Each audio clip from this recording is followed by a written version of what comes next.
thing that the ECA has been doing for us, you've been fighting for our rights. A lot of people, gamers, have to understand that anything that goes through with trying to take away our rights as gamers, the ECA is always on the front line fighting for it. So let me give a brief introduction about the ECA. Sure. The ECA is the Entertainment Consumers Association. It's a non-profit membership organization that represents the rights of consumers in the U.S. and Canada, specifically related to games-related legislation.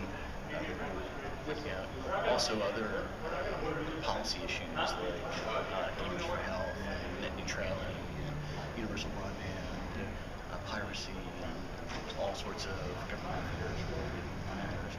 And then when people join normally $20 a year, although they can join now for free via Red Bull. Definitely. And there's all sorts of discounts on games-related goods and services, and so it was a worthwhile proposition before. At $20 right now for free it's very compelling, I think. Yeah, and it's the connection with Red Bull. So basically, how that works, you go to Red Bull and you sign up with them and you get a free 1-year membership. Mm-hmm. Now that's really good. Now, I mean, it's $20 for 1 year, which is it's a good price because, like you said, you're getting discounts and everything. But now you can get free for 1 year. Can you elaborate more on this connection? If they go to redbullusa.com/videogames, which is just their main video games page, on the right-hand column, there's an ad that says, you want us to pay your dues, click here. A little pop-out comes down and you put in your basic contact information, no credit card, no anything financial. And then it automatically dumps into our database and we bill them for the membership dues that they provide consumers for free. Oh, see, that rocks. So now, the big conversation I want to have, because we're GamerFitNation, we're about health and gaming, and he has the ECA Institute, which is definitely about health and gaming. I mean, isn't that backed by the Wood Foundation? The Wood Foundation. Yeah. I think we have relationships with a few foundations, and actually just recently changed to with the White House. So the White House has an initiative for getting everyone healthy. Yes. And they met up with Jen at the Games for Health conference a week ago, 10 days ago, and we're interested in everything that we were doing and how we're supporting other charities and publications, and want to know what they could do to help us help them. People like you guys.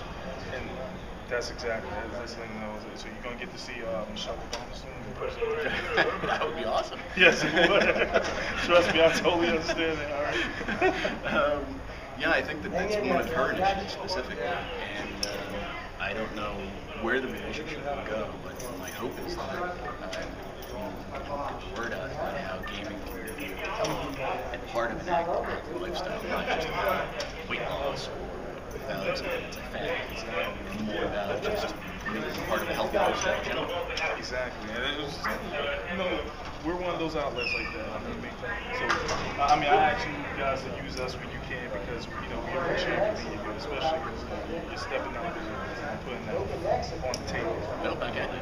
And then, and more about the ECA Institute. So it's its own website. Yeah, the ECA is just ECAinstitute.org, and it's a separate website, and it's in the process of becoming a separate entity, so it would be a 501c3, like a charity, where the ECA is a 501c4 membership organization. It's just different IRS designations between the two. But C3s, generally we support anyway, so whether it's Gamers Outreach or any of the other nonprofits, we try and help them get the word out about what they're doing because it's really specific. And with the Institute, it's another way for us to bridge the gap between the ECA as a C4 and the C3s and what they're doing. So any funding that it gets would go to support those initiatives and those charities and those efforts, things like C3s have really different organizational structure and momentum than do C4s. Doing both enables us to have a sort of like what AARP does. Yeah. So let me ask this one last question. What do you feel about the state of gaming health in today's gaming environment community? know what I mean, how do you feel? GamerFitNation is trying to help eliminate stereotypes of, you know, the lazy gamer, the gamer who doesn't want to do anything and shift his life. Yeah, there's so much work to be done in that area. Yeah. So thank you for everything you do. Yeah, that's what I'm saying. That's what we're about. We're trying to, like, you know, show gamers a mirror to themselves at the same time and say, you know, you're worth more than that. Yeah. So, you know, how do you feel about this? Like, this whole issue of the game. I'm excited that there's momentum behind it. I'm excited that, you know, people like you guys are taking the time in order to invest like that into culture, into our culture, specifically the gaming culture, but into our culture collectively, because it's an important aspect of how people engage with entertainment. And so if you point out that there's lots of other positives to gaming, and that doesn't mean to be specifically about weight loss or specifically any one positive benefit that comes as a result, then I think it helps advance that overall cause of reversing negative stereotypes. I appreciate everything you got out, but you got to bring it in.